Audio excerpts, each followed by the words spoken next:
How's it going, everyone? Sessiion here. Welcome to a Final Fantasy XIV video. We officially have ourselves the Cruiserweight normal raids out, and so this video is going to be one of four where we're going to cover just like mechanically the fight into how it was applied at the normal level and place it into the potential mechanical theoretical construct of what we might experience in the Savage version. Now, let me tell you that even listening to this soundtrack over and over and over again for the past 24 hours, chills every single time.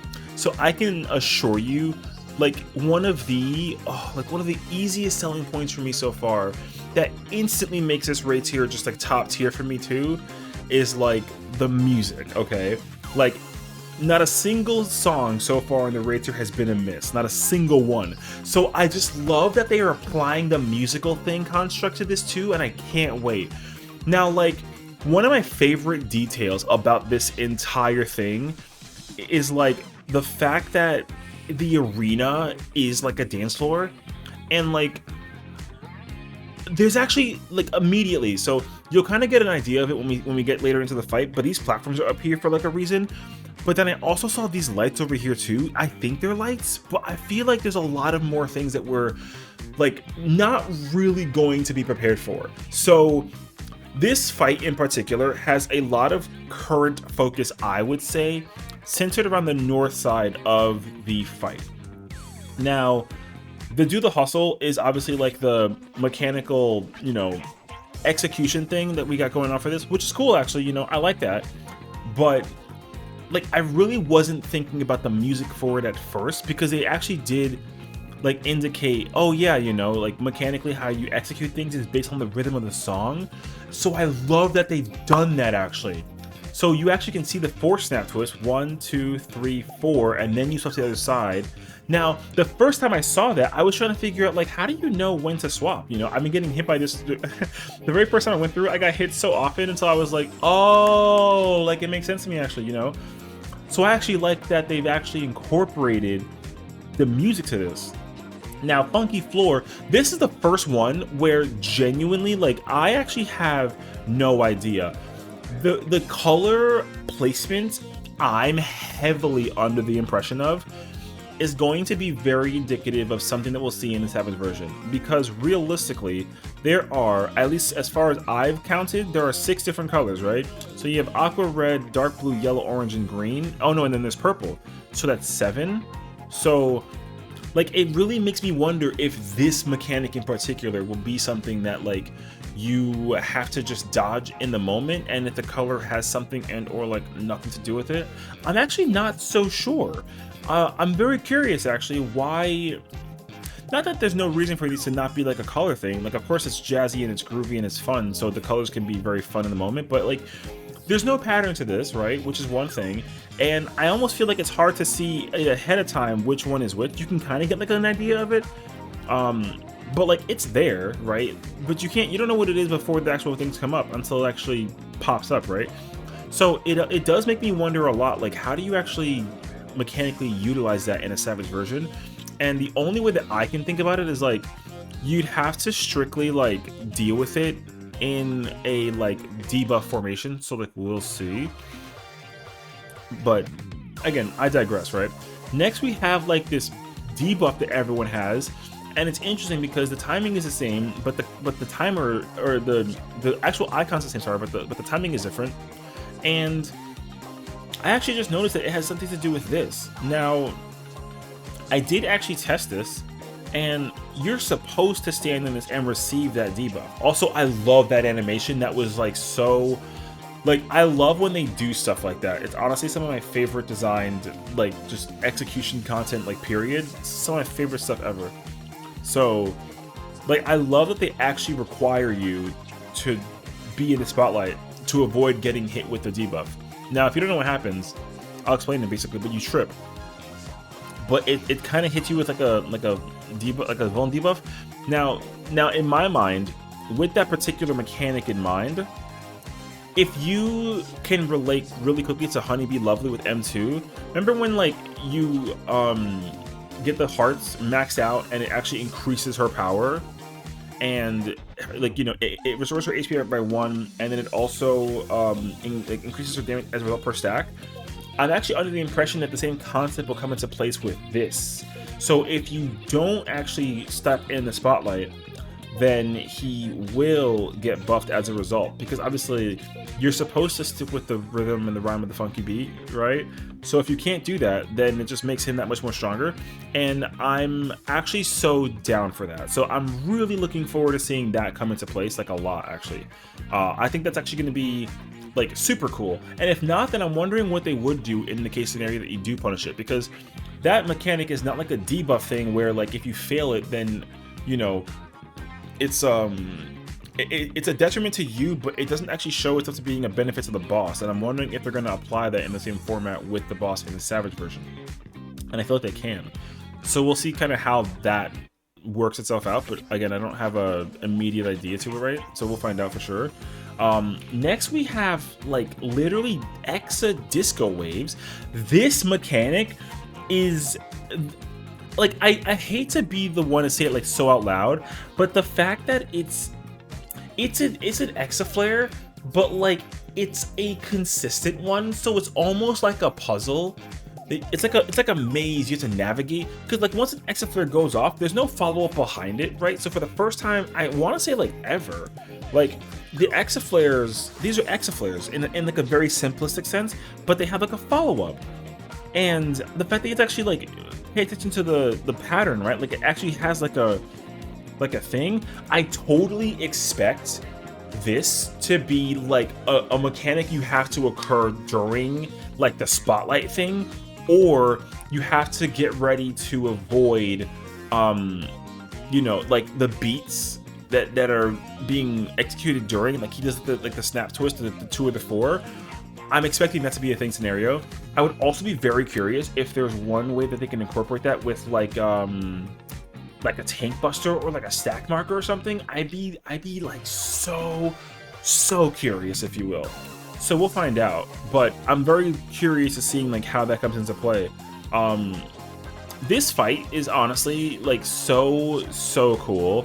I love that it just works itself out in a way that is just, it's such an addicting fight to like just watch. I could watch people do this fight on a constant basis, and it almost like hurts me like a little bit to think that like this isn't like the final tier, right? Because I feel like this boss almost feels like a perfect like a late game boss, you know, like 9 or 10 or something, but it's 5, which again is fine. But then it just makes me wonder like what will we experience when we go through like M9 through 12, right? So that's just food for thought. Now the fever mechanic, this is probably one of my favorite things like I've ever seen, honestly. So the whole like less dance mechanic, this is so cool, because I didn't even realize that the way how they're all positioning themselves is the indication of like which is getting cleaved when. Like I really wasn't ready for that. But the first mistake gave me the instant realization of like, oh, like it does like this, you know what I mean? So like I'm so curious to see how this gets executed in the Savage variation. And I love it too, because like you don't notice it during like this part, but like when the pose goes off, if in theory everyone does it correctly, then you get like a perfect groove thing, which does increase your damage temporarily, but it does. Now, I would love to find out that you need that damage buff versus the Savage version, or if it is actually optional, because the indication at least tells me that like you don't need to use it in the Savage version. It's like a bonus thing, but like everyone's gonna want to know how to optimize that, right, for the sake of what it is, which is really cool too. So I'm looking forward to it.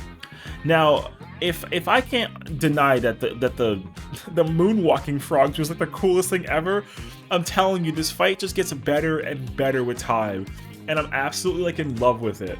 So moonwalking frogs becoming like the, if you know P8, like P8 is when they have like the little flames coming around and then like it covers certain areas. Don't be surprised if there's like 4 frogs and they do some kind of like spread thing. It'll be very similar to what we experience in like P8, I feel like. But even if they do that though, I'm so down for that, because I love that mechanically it just looks different but still has like a similarity to it, and I feel like they'll try to find some way to add that complication into it. So like we'll see. So I'm really so curious how this is all going to come into play in like a Savage version, because you can see it here too, actually, right? He's actually forcing you to deal with the snap twist and actually dodge accordingly during the style platforming, which is really cool. So it really does make me wonder, how are they going to incorporate all of this at once going into the tier? Because I can just expect this fight to be very challenging, for the simple case scenario that like people might not have the rhythm. But also I wouldn't be I'm not gonna be quick to make that kind of assumption, right? I think it's much more so that like I would almost wager this fight has provided a much more thorough understanding of like mechanical execution, because there is like, this fight already indicates the idea that there's downtime, you know what I mean? Like you actually have to downtime it correctly, and like it kind of works itself out, you know what I mean? So that mechanic looked so insane due to the variety of distraction, and I actually see, that's what I like though. So the fact that they had that incorporated in the normal version, it really makes me wonder how they'll execute this in the Savage version, because you're already so attentive to the actual spotlight positioning that you don't even think about like where the bosses are going to be, like the as well here. So like the amount of near-death experience I encountered during that was like insanely scary. I can't even re-look at that right now and even tell you what happened, but I know Snap Twist was on the west side and he was gonna like go to the other side, but the frogs actually covered the middle, and it was like a burn, if you will, but it was a stack per hit thing. So like it like literally almost took me out. I was very unprepared for that. So like this is a normal version fight, and the amount that's going on during this just really does like ask so many questions, you know? And that's what happens when you hit a spotlight, right? So you get hit with the shame, and like it kind of forces you to actually pay attention to what you're supposed to do with the spotlight. So like to find that in the normal version just seems so challenging, and like I'm so beyond curious how they'll actually apply it in Savage. Like I really am. So you know, it's going to be an incredible fight, honestly. I think that I've already said to myself that this is the best five fight that we've ever had ever. Like I love this fight so much. The mechanical execution is super cool. I love that a lot of it is just environmental based. Like you have to actually pay attention to what's going on outside of the boss's execution stuff, which is really cool. And I think that just being able to see that more frequently is like I want like so much more of that, you know what I mean? So, and again, we have this really cool mechanic, and I'm pretty sure we do it this time because we got experience of it the first time through, so you know we can actually kind of enjoy it for what it's worth. But you know, you'll actually see it. We're gonna get the groove, and like it's gonna look incredible. So when there's a pose, it actually gives you like a visual UI indication. Boom, like everyone did the thing correctly, and like I love that actually. That's one of my favorite things that I think that they started incorporating towards, is the fact that the screen actually like not like covers per se, right? But the fact that you're able to actually have a, you know, a visual display that is very like the boss thing, right? Like if I didn't get that in like a display thing on top of my mechanical execution, then like, you know, I'm pretty sure like it would lose the luster just like a little bit, where you wish that there was this. But the fact that they did incorporate this is my favorite. And again, the best part about this is that it's a raid, it's a boss fight. Like this is a boss fight. That's like, it's just such a good fight. I love this fight so much. I literally can't emphasize it any harder.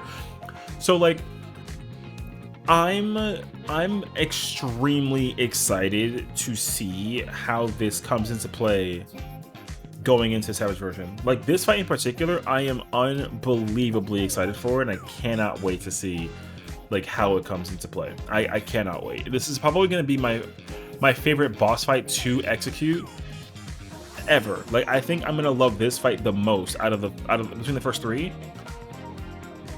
In terms of just like you know, just overall fight. Like it's not going to take away any of the shine that I've felt through the second and the third Cruiserweight fight, but just doing this fight alone was truly a remarkable experience, and it only makes me more excited for the content to come. And so I really hope a lot of people also feel that way, because they've already allocated the idea that like this tier is going to be a big step up in comparison. They understood that the first 4 fights were a little bit on the easier than they wanted it to be, and they're not going to really hold back as much in comparison. So I'm looking forward to seeing that kind of stuff with this. So again, so many more opportunities for theories. I couldn't even tell you theoretically what they could do to like further enhance the experience in the Savage level, because in my mind, this fight actually, like, there's a lot of variety in terms of what can be done mechanically, right? Like, there is like a good, healthy amount of random end execution for this, and I really like that. Because sometimes I think a fight has to be very, you know, I think a fight has to really be like either very quick with execution, or it has to be like random, right? If you have like a perfect blend of the two, I think you can create like a really, really good experience, and I think I'm expecting that with this fight, and I cannot wait to find out more about it. So, like, we'll see. But again, let me know if you have any thoughts or theories about what you might expect to see in the Savage variation. My my immediate thought process is what they are going to be doing. Besides like the disco like pointing fingers thing with that move is going to be different. And I think that the color of the platform actually, you can see it, but I'm actually expecting the color of the platforms to have an indication for something that we haven't experienced in the Savage version. And there's absolutely one mechanic that we haven't even, that's completely hidden to us in Savage that we cannot see in normal. What that is, I have no idea, but I'm sure that there's something we're going to get immersed into and be very confused by. And I can't wait to find out more about it. So hope you have enjoyed this fight so far. And of course, again, let me know your theories. I'm looking forward to seeing more people get immersed into it. And so I'll see you next time. Take care.